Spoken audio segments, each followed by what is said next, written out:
Dnes vám ukážeme, ako si jednoducho pripravíte dokonale nadýchané veterníky. So zmesou na odpaľované cesto bez odpaľovania to zvládnete rýchlo, bez varenia a bez zbytočných komplikácií.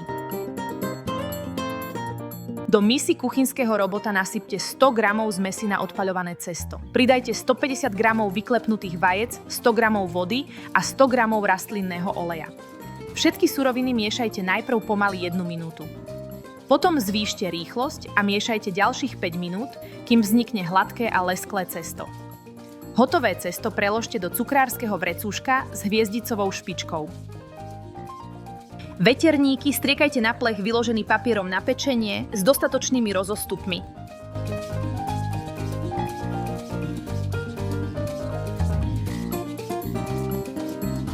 Pečte v rúre, vyhriatej na 180 stupňov približne 15 minút.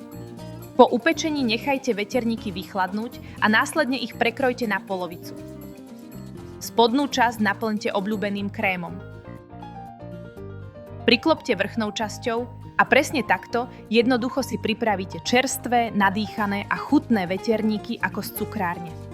Všetko, čo k ich príprave potrebujete, nájdete v našej kamennej predajni na Dopravnej 14 v Leviciach alebo pohodlne online na obchodikuvierky.sk.